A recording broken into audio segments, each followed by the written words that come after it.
Even if a bee could explain to a fly why pollen is better than shit, the fly would not understand. It's often this way whenever trying to teach the truth to those black people that are so deeply indoctrinated with white mental enslaving lies. Trying to free the minds of some black people from their mental enslavement can feel literally as difficult as trying to feed medicine to the dead. Sometimes a fruit falls from a tree and rolls so far away from its roots that it's no longer a part of the tree. The hard fall and long journey profoundly changes the fruit, and there's nothing that can be done to return the fruit to its roots. Sadly, it's the same way for many black people whose minds have been distorted by the white society's colonization process. And there's nothing that can be done to restore those minds to its true and original authentic state. Fortunately for me, I was born with an inability to believe dumb shit. This is why I never called myself a nigger, never sagged my pants, never glorified pimps, and I've never called our women bitches and hoes. You know, you would be shocked by the number of black people that have told me that because I don't engage in those noted behaviors and don't speak Ebonics, that I'm not acting like an authentic black man. You know, although they've tricked millions of us to believe so, those noted behaviors have nothing to do with being black. They're actually the result of negative social engineering of the minds of African Americans by white oppressive forces. Because our enemies writes our narratives and controls our media images, they therefore literally owns our perception of ourselves. They negatively distort our narratives and media images in order to condition us to perceive ourselves through a fraudulent, inherent, subordinate identity that benefits themselves. My intelligent, critical thinking mind has always prevented me from engaging in all of the dumb shit that they've manipulated millions of our people to believe and engage in. It's also why I refuse to get my morals from a book written by the most immoral people we've ever encountered. It's why I don't pray to the false god that was brutally beaten into submission within the blood-soaked minds of our ancestors by their ungodly enslavers. Enslavers or colonizers, depending if you're in Africa or if you're African Americans. And I never speak negatively about my people because I've always intuitively known that my people's images and narratives are being negatively distorted by white oppressive forces that maintains their control and dominance over us by keeping us believing the fraudulent, worst positive, possible things about ourselves. The tactic is called control through demoralization, because when the oppressed are made self-loathing, they're much easier to control. I can do many things, but believing dumb shit has never been one of them. And as I matured, I realized that my inability to believe dumb shit was in fact much more. It was my ancestors protecting my mind from being mentally enslaved by the white society. Mentally enslaved is when people have been made to suspend their own intellectual faculties and then subjugate themselves by accepting mental enslaving lies that causes them to act as self-enslaving wardens of their own mental prison. Mental slavery is the worst form of slavery. It gives you the illusion of freedom, makes you trust, love, and defend your oppressors while making enemies of those who are trying to free your mind and open your eyes. As I was saying, as I mature, I came to realize that what I regarded as an inability to believe dumb shit was so much more. I now believe that it has always been my ancestors protecting my mind from being mentally enslaved, also known as colonized. I also learned that what I am is what's known as an Abalozi, which means those that have superseded level of thought, gifted with a higher level of insight, and an illuminated mind that sees what so many others cannot. Throughout generations, the ancestors have always provided us with Abalozi, those they have given insight to lead us out of the maze and confusion which the enemies have designed for us. Those Abalozis are the ones among us that are born with a spiritual immune system that sooner or later gives rejection to the illusory worldview grafted upon them through birth, through white social engineering. These are the ones who begin to sensing that something is amiss and starts looking for answers. Inner knowledge and omniless outer experiences shows us a side of reality that others are oblivious to. And so began our journey of awakening. Each step of the journey is made by following the spiritual guides of our ancestors instead of following the mentally enslaved crowd, and by choosing knowledge over the veil of ignorance. Those of us that are blessed with this gift of spiritual insight must teach. Our ancestors demand this of us. The duty of the Abalozi is to expose and eradicate all false knowledge and to present Black liberating true knowledge.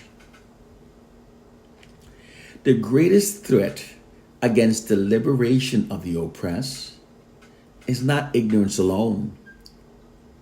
It's actually ignorant minds that have been fed false knowledge. Because an ignorant person might continue to seek the truth. But those ignorant people possessing false knowledge and believing it's true will stop searching for the truth. And therefore they become mentally enslaved by the false knowledge. People usually have the right to believe whatever they choose to believe. However, there's a profound exception to this rule when it comes to the oppressed. The oppressed must gain a clear and accurate understanding of our plight and condition in order to liberate ourselves. Because if our understandings are flawed, then all liberating remedies and strategies that stems from those misunderstandings will also be flawed.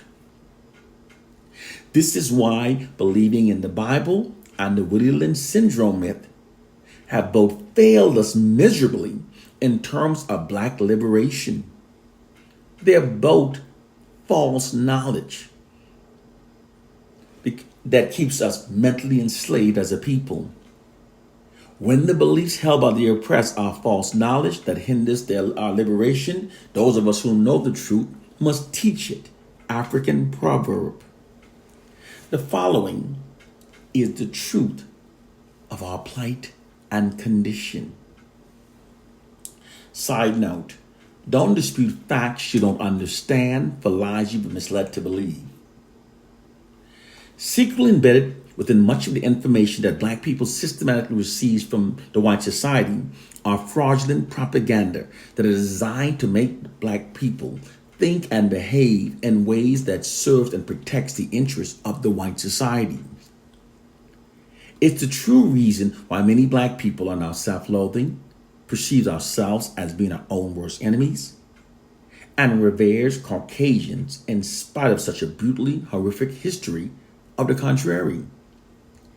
If you don't think that the white society is behind the reason why so many Black people are presently thinking exactly as the white society wants us to think, you're extremely naive. It's always by deliberate design whenever the oppressed starts thinking exactly as the oppressors wants them to think. If you don't think that the white society would exploit its monopoly over information that we receive to shape our beliefs in ways that benefits themselves, it's because you're unaware of the true underlying relationship that currently exists between Black people and the white society. The reality is that although all white governments now publicly profess equality for all of their citizens, the hidden reality is that they're all unrelentingly committed towards the preservation of their nation's white dominance. There's also an immense concern about massive unified black retribution against the white society, given its long-standing history of discrimination, racism, and exploitation of black people.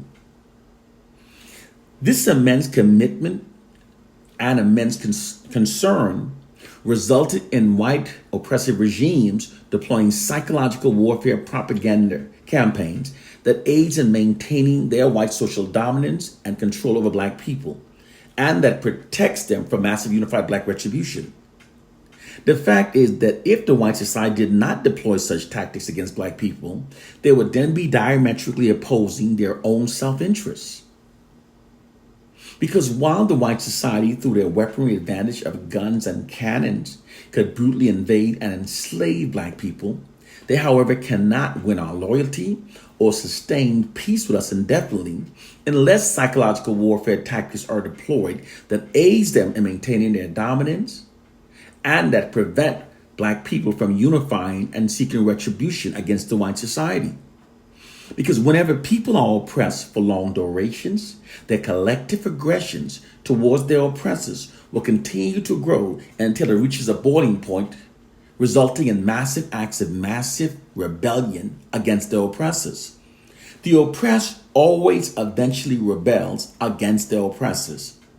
This is an inherent response within the collective human psyche whenever people are being oppressed for long periods. The white society's commitment towards maintaining its white social dominance and preventing massive unified black retribution necessitated that actions be taken against black people. To not have done so would have been against the interests of the white society. To the detriment of we black people, this is the true underlying relationship that currently exists between us and the white society. As a means of maintaining white social dominance and to prevent massive unified black retribution against the white society, black people are the unknowing victims of the most elaborately deployed, demoralizing, divide and rule psychological warfare campaign in history. Demoralize, divide and rule is a method of maintaining control over a targeted population through unrelenting demoralization, through fraudulent propaganda. It's achieved by taking ownership of all the narratives about black people, our history, our study results, our statistics, and our societal narratives, and then negatively distorting them all. They determined a long time ago that by negatively distorting virtually everything that black people believes about ourselves, they could instill a value system into the collective subconscious minds of black people that makes us more compliant with their white dominance over our lives. Moreover, that they could create black self-hatred and disunity, which attacks the core foundation of what bonds us as a people, and we can then be ruled over forever. It's a well-documented and well-proven control system because no group can be made to believe that everything about themselves are negative and not be adversely impacted. It's not possible. The African slaves of the 21st century are those who cannot overcome the white society's black racially demoralizing divide and rule psychological warfare campaign. Those who know the truth must teach. This is our hidden reality. This is our hidden reality. And if you can't see it, it's only because you're not critically thinking. Because it's so obvious that it's only by not critically thinking that can be seen. Because when critically thinking, can you not see how cartoonishly unrealistic that everything that the white society tells us about ourselves are negative? Our statistics, our societal narrative, our health rates, our history, every friggin' thing about us is negative. Can't you see how cartoonishly unrealistic it actually is? It's been happening for so long that black people have normalized it. But it impacts us negatively. When we're constantly hearing the negative information, it subliminally programs our minds against ourselves. Our condition has nothing to do with the silly slave syndrome myth. It has everything to do with the white society's ongoing monopoly over information that's fed into our minds. They keep us believing the fraudulent worst about ourselves because it demoralizes us, it divides us. It shifts our collective aggression away from the white society and redirected against ourselves. Keeping us within this condition prevents us from unifying against the white society, and they can then rule over us forever. It is time to wake up to our reality. It is time to wake up to our reality. One love and peace.